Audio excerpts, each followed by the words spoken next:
My name is Prince and I'm an urban acolyte.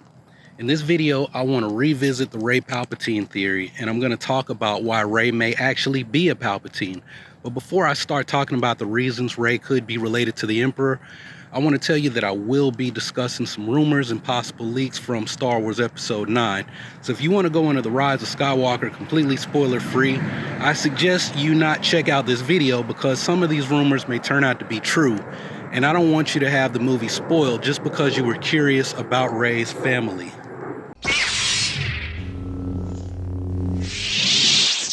Alright, yo guys, before I get into the topic of this video, I want to mention this Jedi Fit Camp thing that is popping off later this month. This is going to be a group program to help you get started on your fitness journey before the Rise of Skywalker hits in December. And if you want to know more, let me know down in the comments and I'll let you know the next steps to get started. Alright, honestly, I've never thought much of the Rey Palpatine theory. I completely dismiss the possibility of Rey having any connection to Palpatine, and here's why. People who buy this whole Rey Palpatine thing say stuff like, well, Rey was created by Palpatine using the Force like he did with Anakin, then he cloned her and hid her in his observatories. She might be one of his many contingency plans. It would also explain her being drawn to the dark side and her similarities to Palpatine's combat style. Hey, first, Palpatine did not create Anakin with the Force. That full stop did not happen, and if you think it did, I'm sorry, but you're wrong. That panel in Vader issue number 25 is a vision of what Vader saw, but it does not mean that it's true. Palpatine's actions were what led to Shmi conceiving Anakin, not Palpatine implanting a baby into her. Palpatine didn't clone Rey and hide her in his observatories. An observatory is supposed to observe something, and the only two places we know of was the observatory on that planet that was storing Jedi and Sith relics, and the observatory on Jakku that was plotting hyperspace lanes into the unknown regions. There were probably other observatories, and there were probably also storehouses, or like the one on Jakku, staging areas to send research teams into the unknown regions. All this Palpatine cloning nonsense stuff is from Legends. Look, Rey being a Palpatine does not explain her being drawn to the dark side, because Rey was never drawn to the dark side. Rey went into that crystal cave seeking answers about her parents. Why was Rey drawn to the dark side when Luke taught her to meditate? Luke Skywalker answered that question. He said that the cave has something it wants to show Rey. As for Rey having a similar combat style to Palpatine, look man, just stop. I did 2 videos about how silly that sounds about 3 years ago. Rey started out using the lightsaber the way she would use her staff. It's the reason why she figured out how to fight with the lightsaber, because she fought with it the way she would have fought with her staff. You know that little training scene in The Last Jedi where Rey practices with her staff, but then she does the same motions with the lightsaber? I mean, hey, if you weren't paying attention at all, the first 1/3 of The Last Jedi attempted to answer questions that people had after seeing The Force Awakens. Rey does not have a combat style similar to Palpatine. She doesn't fight like Palpatine. Fighting styles are not inherited. All you people saying that should take some kind of weapons training like Kendo, fencing, or Filipino or Malay martial arts, and you'll learn that that pointy, stabby position that you think is Palpatine's signature move is just an on-guard position. So the most popular reasons for why Rey being a Palpatine to this point have been pretty terrible. Like I said, maybe Rey does turn out to be a Palpatine, but if she does, I doubt it'll be for any of those reasons. Those are terrible reasons. It's like saying that 2 + 2 = 4 because Dorothy wears ruby red slippers.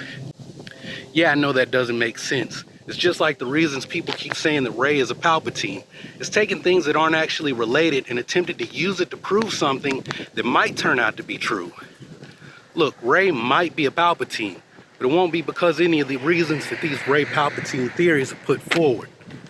Let me tell you 3 reasons that Rey might be a Palpatine that actually do make sense. Rey might be a Palpatine because there's already been a story about Palpatine having a grandchild who joins Luke Skywalker and the Rebel forces to defeat the Imperial forces that remained after Palpatine and Vader fell in the Return of the Jedi. The whole theme of that story is that even though Luke is the son of Vader and this kid is the grandson of Palpatine, they could still rise above the lure of the dark side in their family history and bring peace to the galaxy. In that story, Palpatine had a son that he kept a secret. His son married a princess who left the Jedi Order during the Clone Wars. They had a child who was taken to a secret underground city on Yavin 4. The child's name was Ken, and before he learned the truth about his family, Ken thought he was related to Obi-Wan Kenobi. Something else that happened in the story was an Imperial claiming to be Palpatine's son attempted to take control of the Empire as he claimed to be Palpatine's heir.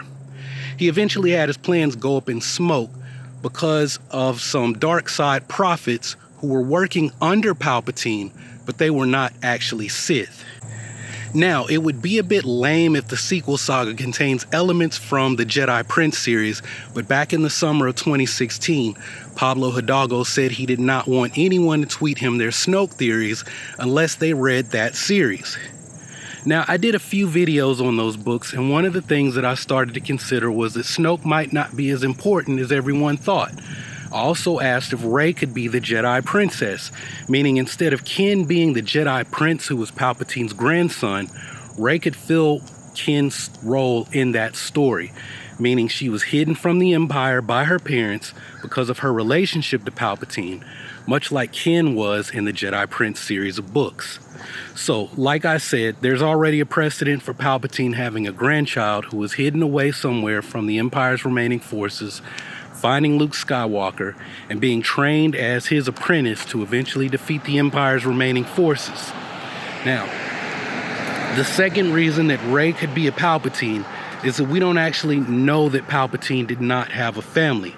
For all we know, Sheev could have had a wife and children somewhere on Naboo this whole time, or maybe before his career as a politician really took off.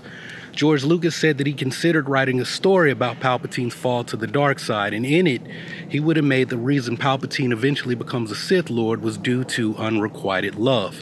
Now, I'm going to be honest with y'all. When I became an adult and I started to look at Star Wars through a different set of eyes, because remember, Star Wars is for 12-year-olds, as an adult, I thought that Palpatine was gay, but it seems that Lucas had different plans for the character that did not match up with my personal headcanon, and that's all right. But okay, so this is one of those what-if situations that I personally don't like, but what if, instead of Palpatine striking out with a woman, he actually did get to second or third base? Or hey, maybe Sheev hit a home run?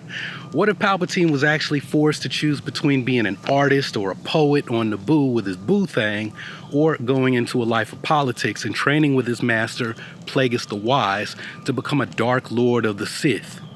It would make you look at Palpatine's relationship with Anakin in a different light, as the son that he never had, because just like Anakin was really forced to choose between a life with Padme and a family, or his duty to the Republic and eventually the dark side, so was Palpatine also forced to make that choice. It would also make you think about how people look down on the Jedi for not having attachments, because it seems like the Sith also cannot have attachments, even though they have this delusion that they can have it all. They really can't. So my second reason is basically maybe Palpatine actually did have a family. We just didn't know it. And it builds on the first reason. So after the Empire falls, his family goes into hiding so that they won't be found or discovered first by Brendol Hux, who's operating under the orders of Gallius Rax, and eventually someone else serving under the First Order's first generation leadership. That means the folks running the First Order before Snoke took over. So if Brendol Hux found that Palpatine did have relatives or a family when Gallius Rax ordered him to pull the Imperial records on Coruscant, then it would make sense for Rey's family to go on the run and attempt to hide her. Remember that Gallius Rax said the children were going to be very important to the Emperor's plans that he was following.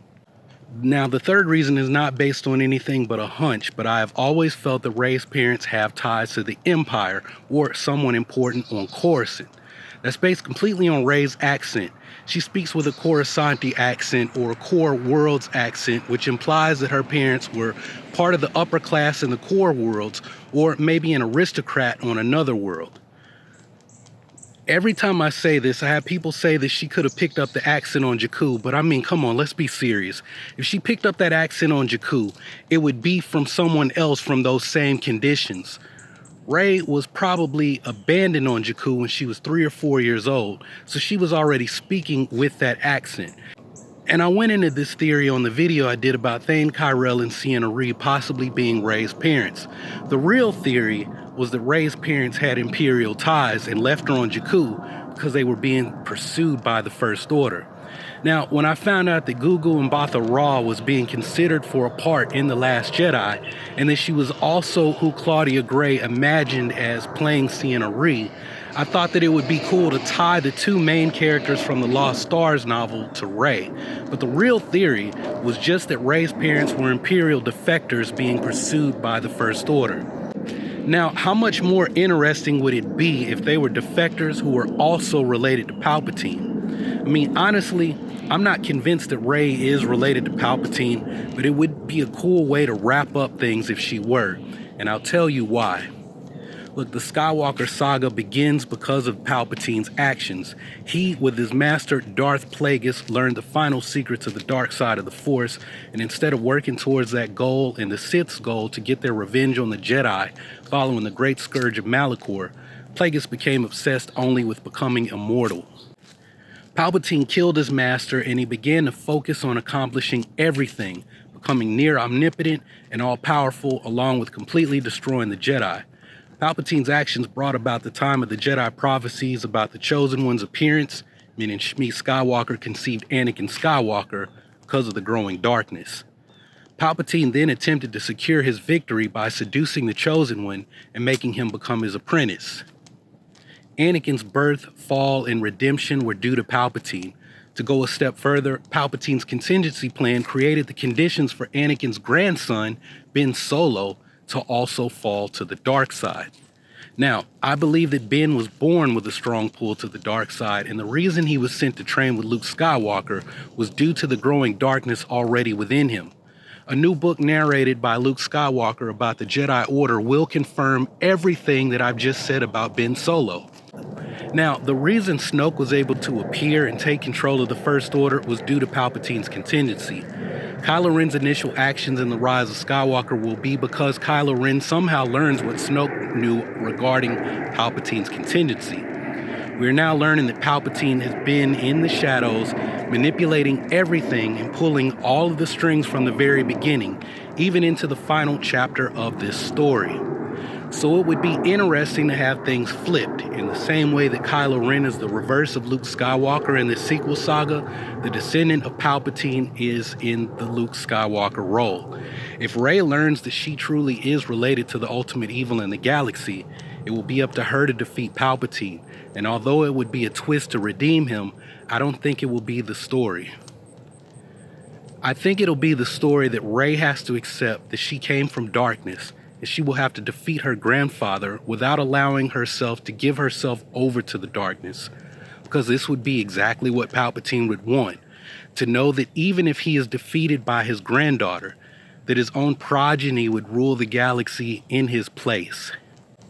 So if the Skywalker saga began with the actions of Palpatine, it would be another Palpatine who has to act to set the record straight and balance the scales. So those are my thoughts on this topic though. So 3 reasons that Rey might really be a Palpatine to sum things up. There's already a precedent for Palpatine's grandchild to help the rebel forces defeat the Empire. George Lucas had plans to tell a story about Palpatine's love gone wrong that led to his fall to the dark side. So what if he actually did have a family? The 3rd reason, if Rey were a Palpatine, it would be the reverse of Luke's story in the original saga. Instead of attempting to redeem Darth Vader without fighting, Rey will have to find a way to defeat the Emperor without falling to the dark side herself. But anyway, what are your thoughts on this topic? Do you think that Rey could actually turn out to be Palpatine's granddaughter? So let me know your thoughts in the comments below, and I'll be checking back to see what you all have to say. And if you haven't subscribed already, go ahead and click the subscribe button so that you can take your first steps towards becoming an urban acolyte. Embark on the journey to become the hero of your own story and become a force for change in your community. If you want to help the channel grow, spread the message by sharing this video with your Star Wars friends. Now, I'm working on my next 2 videos where I'm going to talk about why Snoke took Kylo Ren to Dagobah, and I will get into the hero's journey when I talk about how Rey might escape from the Abyss in The Rise of Skywalker. And while you wait on my next video, be sure to check out this video about what happened to Rey's parents, or you can check out this other video about the future of Star Wars after Episode 9. But anyway, that's all I got for this video, so thanks for watching. Y'all keep on breathing, and may the force of others be with you, always.